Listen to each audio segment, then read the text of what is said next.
Sorprendí a mi familia con boletos de primera clase a Cancún. Mi hermana miró su boleto y dijo, «Todavía estás tratando de comprar nuestro amor, ¿verdad?»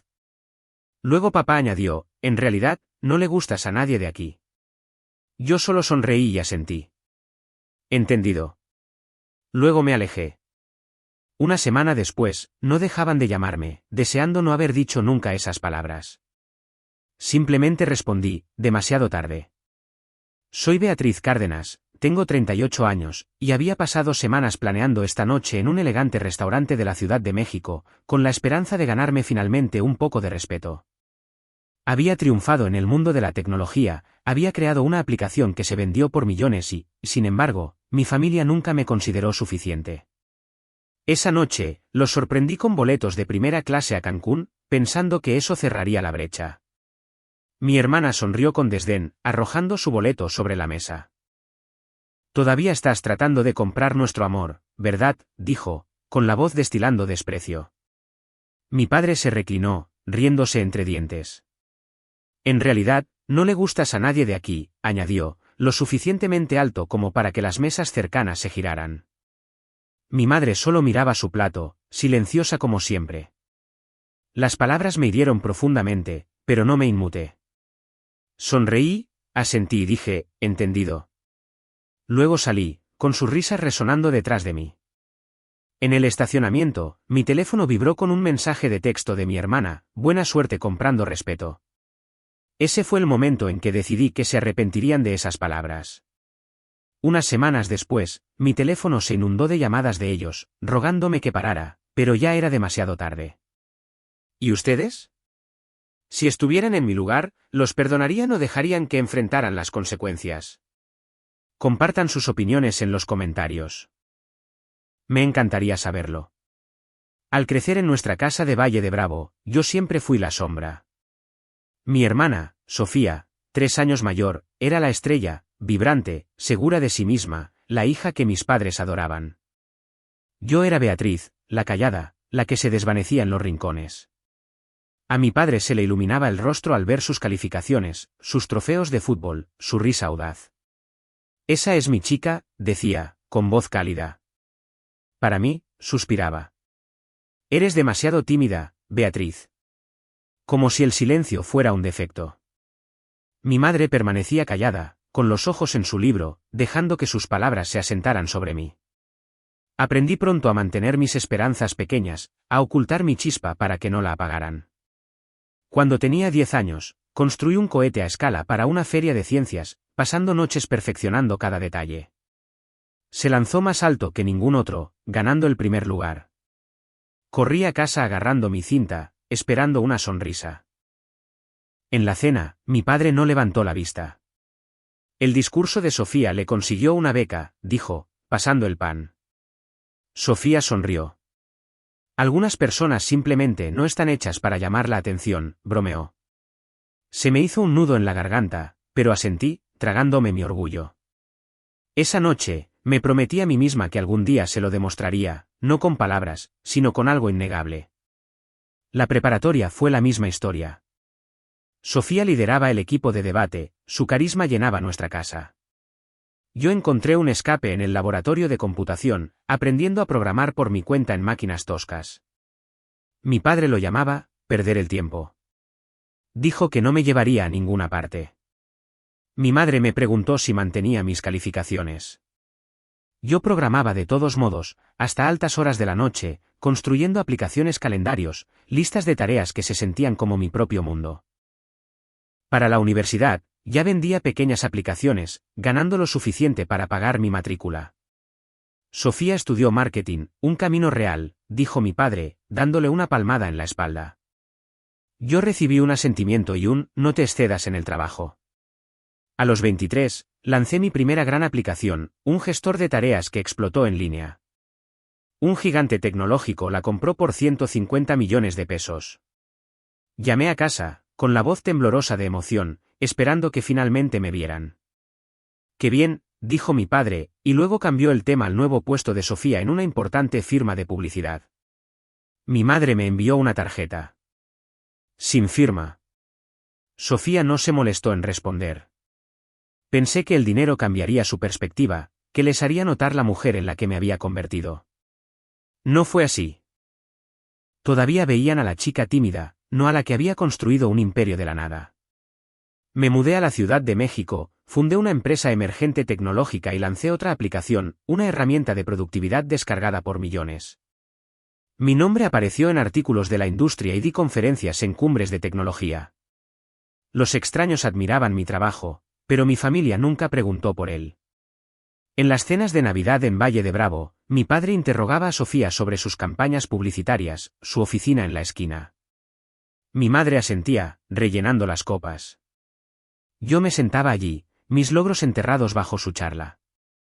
Una vez, mencioné un premio nacional de tecnología. Sofía se rió. ¿Por qué? Cosas de frikis.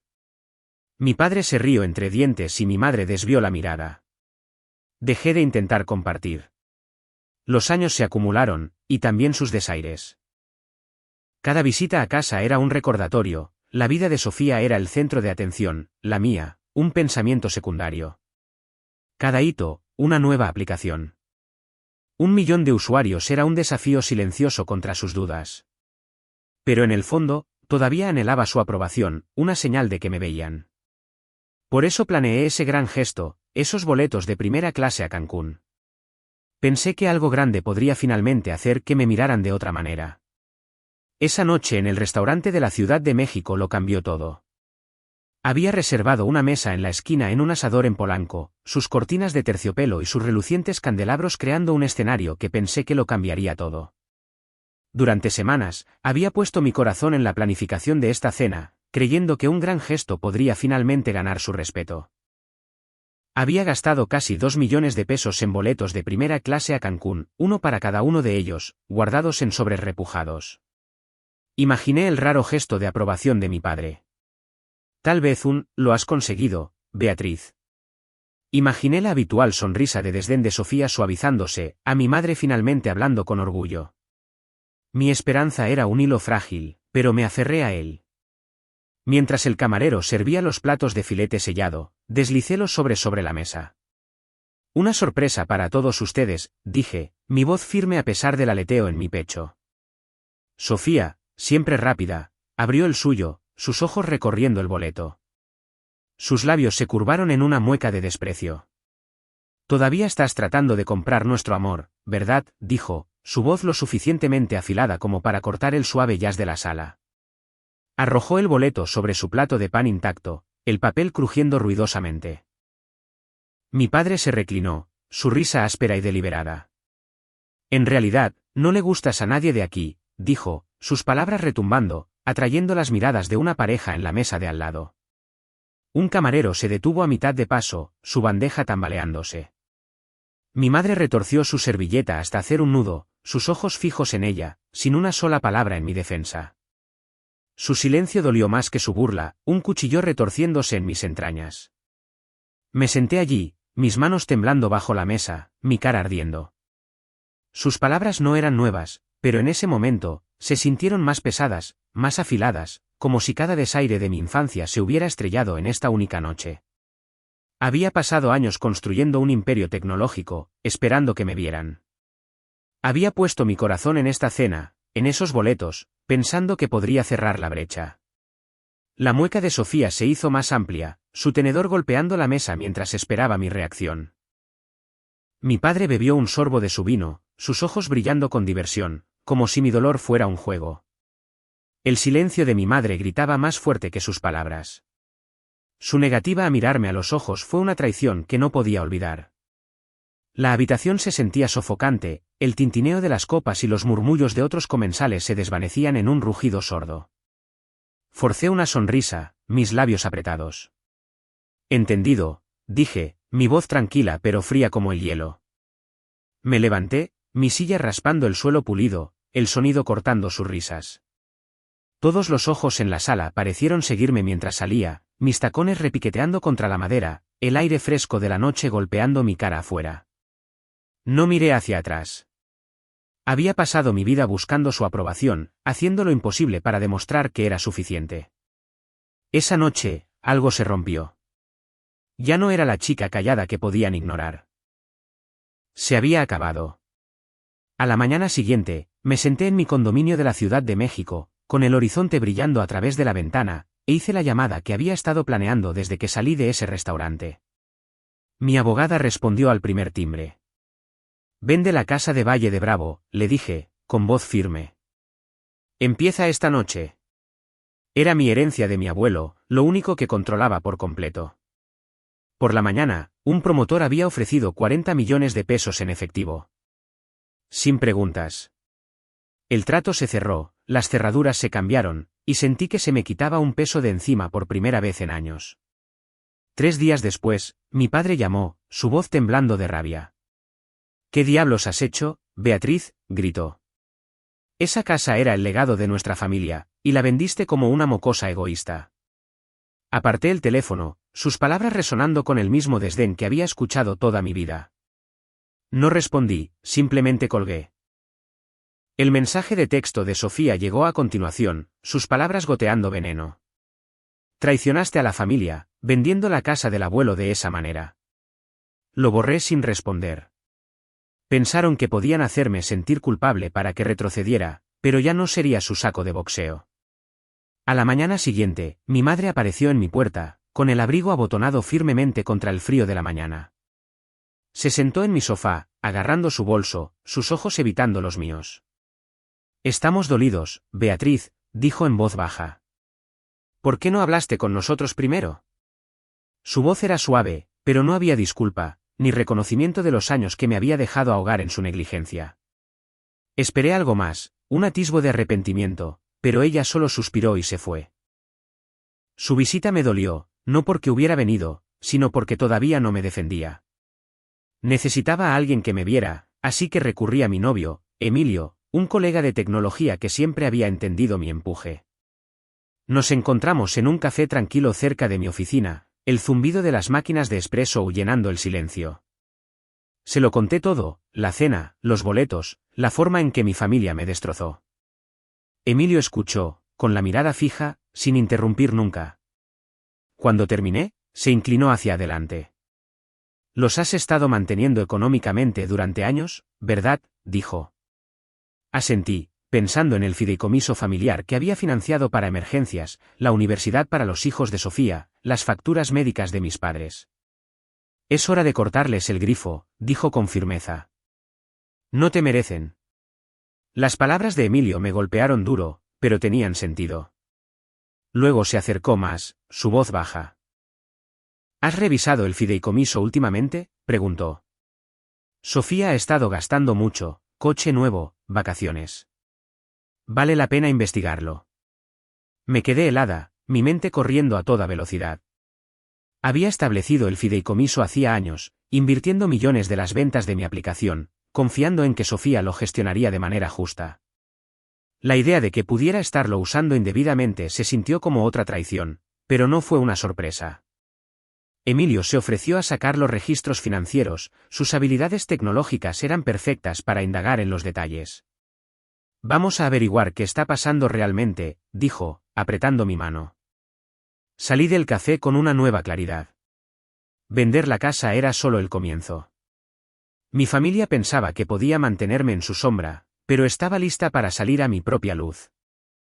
El apoyo de Emilio me dio la fuerza para enfrentar lo que viniera después, lo que sea que revelara el fideicomiso. 2 semanas después, Emilio encontró algo que no podía creer. Estábamos sentados en su apartamento en La Condesa, el zumbido de su portátil llenando el silencio mientras mostraba los registros financieros del fideicomiso familiar. Había invertido millones en él a lo largo de los años, pensando que aseguraría la jubilación de mis padres y el futuro de los hijos de Sofía. Las habilidades tecnológicas de Emilio descubrieron un rastro de transacciones que me revolvieron el estómago. Sofía había desviado 10 millones de pesos, canalizándolos a una empresa emergente que se hundió en cuestión de meses. El proyecto, una aplicación llamativa que prometía fama instantánea, era su idea predilecta, presentada a los inversores de su firma de publicidad, pero rechazada. Había usado mi dinero para financiar su apuesta, dejando el fideicomiso casi vacío. Miré la pantalla, mis manos apretadas. Ni siquiera preguntó, susurré. Emilio asintió, con la mandíbula tensa. Pensó que nunca te darías cuenta, dijo. La traición dolió, pero no fue una sorpresa. Sofía siempre había actuado con derecho, como si mi éxito fuera suyo para reclamarlo. Había confiado en ella para administrar el fideicomiso, creyendo que su experiencia en marketing significaba que sabía más. Ahora la veía como lo que era, una oportunista que había explotado mi generosidad. Tomé una decisión en el acto. ¿Se acabó?, le dije a Emilio. Él me apretó el hombro. Hagámoslo oficial. Llamé a mi abogada al día siguiente, dándole instrucciones de transferir el saldo restante del fideicomiso, casi 20 millones de pesos, a una organización benéfica de la Ciudad de México para niños de la calle. Se sintió correcto, redirigir mi dinero a niños que lo necesitaban, no a una hermana que lo había despilfarrado. El papeleo se finalizó en una semana. Cada céntimo se movió legalmente. No se lo dije a mi familia. Se enterarían muy pronto. La noticia de los errores financieros de Sofía se extendió rápidamente. Un diario de negocios de la capital publicó un artículo que insinuaba una investigación sobre los manejos de su empresa. El fracaso de su empresa emergente era ahora público, su nombre ligado a inversiones imprudentes. Los colegas susurraban sobre ella en los almuerzos, su reputación en el mundo de la publicidad se desmoronaba. Yo no inicié la investigación, pero tampoco la detuve. Había construido su castillo con mi dinero, y ahora se estaba derrumbando. No sentí culpa, solo una sombría satisfacción. Se había burlado de mí durante años, me había llamado traidora por vender la casa de Valle de Bravo. Este era su ajuste de cuentas. Mi padre llamó una semana después, su voz espesa de ira. «Estás destrozando a esta familia, Beatriz», dijo. «Primero la casa, ahora esta tontería de la caridad. Nos estás castigando por nada». Dejé que la llamada fuera al buzón de voz, sus palabras desvaneciéndose en estática. Había pasado mi vida buscando su aprobación, pero sus acusaciones ya no tenían peso. Borré el mensaje, mi corazón más ligero de lo que había estado en años. Mi madre no llamó, su silencio un dolor familiar, pero ya no perseguía su validación. Sofía no envió mensajes, probablemente demasiado ocupada tratando de salvar su carrera. Emilio y yo nos reunimos en mi condominio esa noche, con papeles esparcidos por la mesa del comedor. Empezamos a trazar mi futuro financiero, decididos a proteger lo que había construido. Mis aplicaciones habían generado 150 millones de pesos a lo largo de los años, pero había sido descuidada, dejando que las obligaciones familiares me agotaran. Emilio sugirió un nuevo fideicomiso, uno que yo controlaría por completo, sin acceso para Sofía o mis padres. «Asegúralo», dijo, su bolígrafo rodeando cifras. «Cuentas en el extranjero, inversiones privadas. Manténlo fuera de su alcance». Asentí, su pragmatismo me anclaba. Pasamos horas haciendo una lluvia de ideas, esbozando planes para diversificar mis activos, bienes raíces en la Ciudad de México, acciones de tecnología, un pequeño fondo de capital de riesgo para empresas emergentes locales. Cada paso se sentía como reclamar una parte de mí misma. No solo estaba cortando lazos con mi familia, estaba construyendo una fortaleza alrededor de mi futuro. El apoyo de Emilio era inquebrantable, su fe en mí un marcado contraste con la familia que me despreciaba. Mientras trabajábamos, me di cuenta de que había pasado años demostrando mi valía a las personas equivocadas. La transferencia del fideicomiso, la caída de Sofía, la rabia inútil de mi padre, todo confirmaba lo que había sabido desde esa cena. No necesitaba su aprobación. Tenía la mía propia. El otoño trajo más problemas de los que esperaba.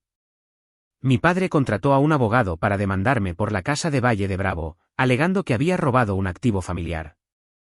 La demanda llegó a mi escritorio en un sobre grueso, acusándome de violar algún vago deber familiar. No estaba preocupada. El testamento de mi abuelo, sólido como una roca y notariado, me nombraba como la única propietaria. Me reuní con mi abogada en su oficina en Santa Fe, el horizonte de la ciudad nítido contra el fresco cielo de otoño. Ella hojeó los documentos, su bolígrafo tamborileando. «Esto no tiene fundamento», dijo. «La casa era tuya para venderla». El caso se prolongó durante semanas, pero el juez lo desestimó en una sola audiencia. El abogado de mi padre no tenía pruebas, solo bravuconería. Salí del juzgado, el peso de su desesperación levantándose con cada paso. Luego vino el siguiente movimiento de Sofía. Estaba navegando por mi teléfono una noche cuando vi su publicación en una página comunitaria de Polanco en redes sociales. Beatriz Cárdenas, la hermana codiciosa que vendió el legado de nuestra familia para su propio beneficio, decía, pintándome como una estafadora que había defraudado nuestra herencia para su beneficio personal. Había etiquetado a conocidos comunes, asegurándose de que la publicación se extendiera como la pólvora. Por la mañana, primos con los que no había hablado en años enviaron mensajes vacilantes preguntando si era verdad. Tías y tíos dejaron de llamar por completo, su silencio más ruidoso que las mentiras de Sofía. La acusación dolió, cada palabra un recordatorio de la familia a la que había intentado complacer durante décadas, pero no respondí. Había aprendido hacía mucho tiempo que combatir su ruido con el mío solo avivaría su fuego. La investigación financiera sobre Sofía, ya en marcha, ganó impulso. Los contactos de Emilio en el mundo de la tecnología habían avisado a un auditor local que profundizó en los registros del fideicomiso familiar. Encontraron más que los 10 millones de pesos que Sofía había canalizado a su fallida empresa emergente. También había desviado fondos para cubrir gastos personales, bolsos de lujo, un BMW alquilado, incluso el alquiler de una casa de vacaciones en San Miguel de Allende. La evidencia era condenatoria, y la Junta de Supervisión Financiera del Estado inició una investigación formal. Artículos en los blogs de negocios de la Ciudad de México comenzaron a nombrarla, cuestionando su ética. Su firma de publicidad emitió un comunicado distanciándose, y circularon rumores de su renuncia. La imagen cuidadosamente cultivada de Sofía como una astuta mujer de negocios se estaba desmoronando, y no moví un dedo para detenerlo. La familia extendida comenzó a hacer preguntas. Mi prima Laura llamó, su voz inquieta. ¿Es verdad lo de los gastos de Sofía?, preguntó. Mantuve mis respuestas breves, dejando que la verdad hablara por sí misma. Pronto, tías, tíos y parientes lejanos comenzaron a mirar a mi padre y a Sofía con sospecha. Las reuniones familiares, antes dominadas por su encanto, se volvieron tensas. Mi madre permaneció en silencio como siempre, pero Laura me contó que había dejado de defender a Sofía en las reuniones. La unidad de la familia, frágil desde el principio, se resquebrajó bajo el peso del engaño de Sofía. No sentí satisfacción, solo un dolor sordo por los lazos que una vez había esperado reparar. El dolor de las mentiras de Sofía persistía, pero me negué a entrar en el juego. Me reuní con Emilio en un café con vista al lago en Chapultepec.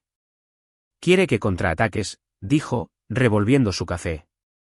«No le des el escenario». Su consejo me ancló, como siempre. En lugar de publicar refutaciones o llamar a primos para explicar, me concentré en mis próximos pasos. Mi empresa de tecnología estaba prosperando, llegaban nuevos contratos y había iniciado una fundación para financiar la educación TEAM para niños locales. Los rumores de Sofía no podían tocar eso. Estaba construyendo algo real, algo mío. Al salir del café, me sentí más ligera, el ruido de sus acusaciones desvaneciéndose frente a la fuerza que había encontrado dentro de mí misma.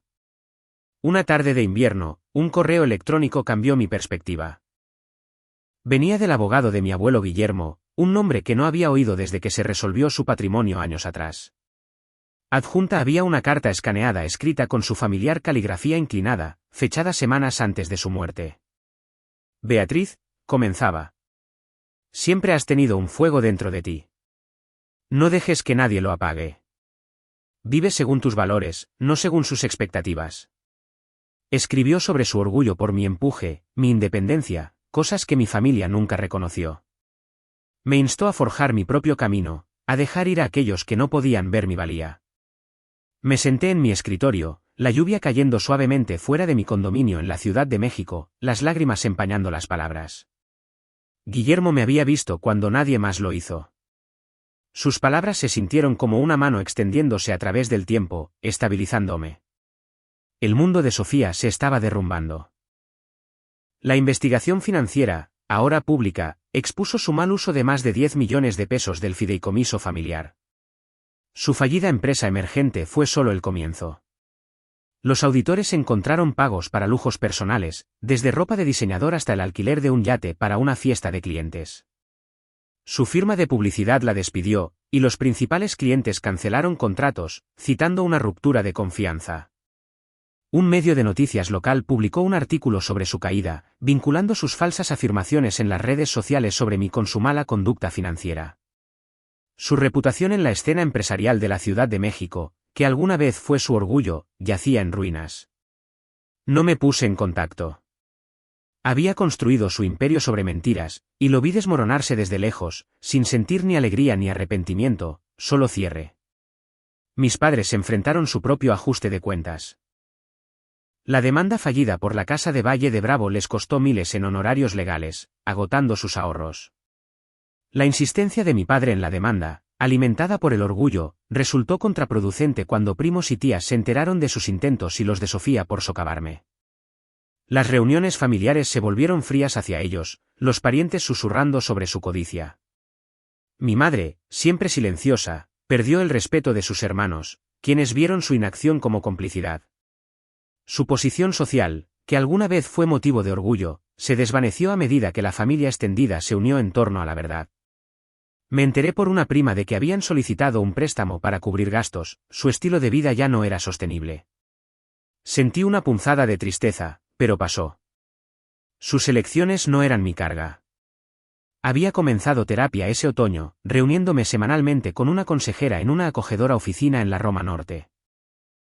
Al principio, fui para procesar el dolor de la traición de Sofía y el rechazo de mis padres. Pero con el tiempo, desentrañé verdades más profundas. Había pasado décadas buscando su aprobación, atando mi valía a su validación. Sesión tras sesión, vi cómo su desdén reflejaba sus propias fallas, no las mías. Las palabras de mi terapeuta se quedaron conmigo: no necesitas su luz para brillar. Comencé a dejar ir, no a ellos, sino a la necesidad de demostrarles mi valía. Mis 150 millones de pesos en activos, mi imperio tecnológico, mi fundación para niños, eran míos, construidos sin sus elogios. La carta de Guillermo selló esa verdad. Una noche fresca, Emilio me llevó a un pequeño café en Coyoacán, sus ventanas brillando con guirnaldas de luces. Habíamos pasado meses planeando mi futuro financiero, asegurando mi patrimonio en fideicomisos e inversiones intocables. Esa noche se sintió diferente, sin embargo. Él estaba más callado, su mano jugueteando en su bolsillo. Mientras nos sentábamos junto a la ventana, con la gente paseando afuera, deslizó una pequeña caja sobre la mesa. Beatriz, dijo, su voz suave pero firme. Tú eres mi hogar. ¿Te casarías conmigo? Mi corazón se aceleró, no por miedo, sino por una alegría que no sabía que podía sentir. Dije, sí, con la voz quebrada, y él deslizó un sencillo anillo de diamantes en mi dedo. La gente en el café aplaudió, sus sonrisas cálidas, un marcado contraste con la frialdad de la mesa de mi familia. Por primera vez, me sentí verdaderamente vista, no por mis logros, sino por quien era. Ese momento marcó un nuevo comienzo. Las palabras de Guillermo resonaron en mi mente mientras miraba a Emilio, sus ojos brillantes de amor. Había terminado de vivir para las expectativas de los demás. La caída de mi familia, su ruina financiera y social, fue obra suya.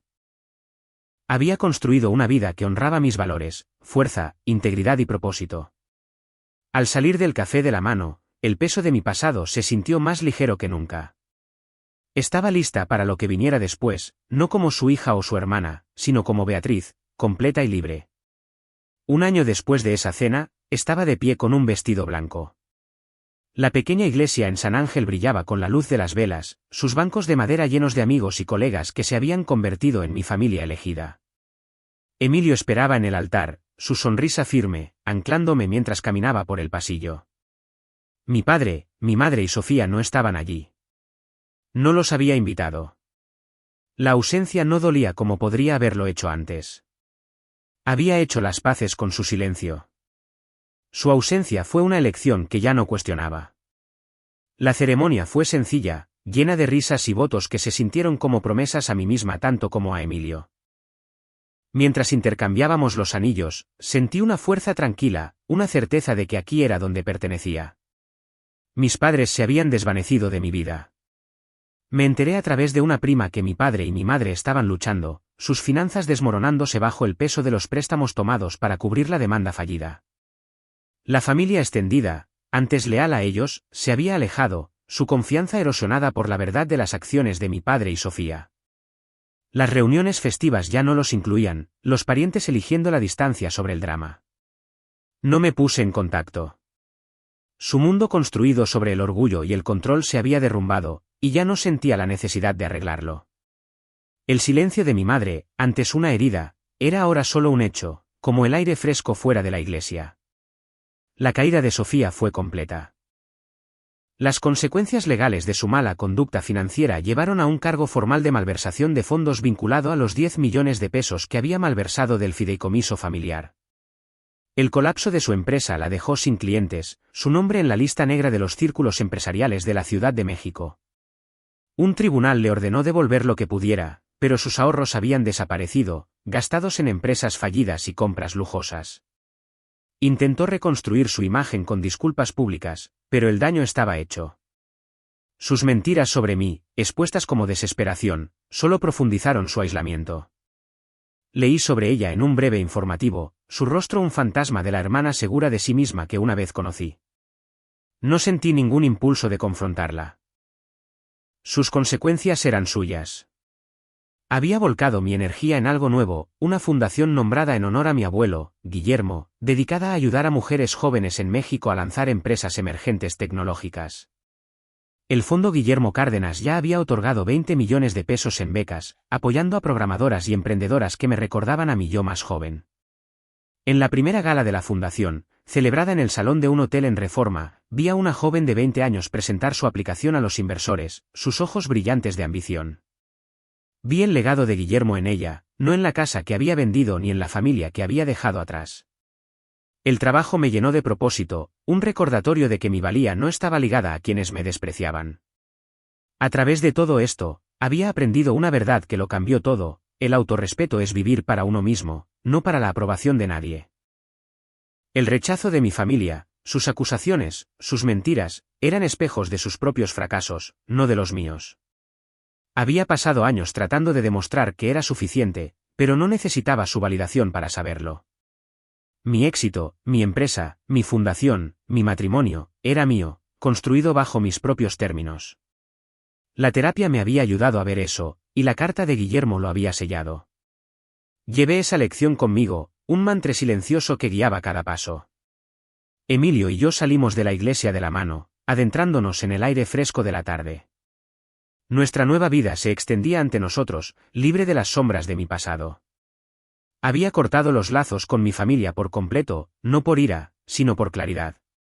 Ellos habían elegido su camino, y yo había elegido el mío. Mientras conducíamos hacia la recepción, con la risa llenando el coche, me sentí completa. La felicidad no era algo que tuviera que ganar. Era algo que había encontrado al elegirme a mí misma.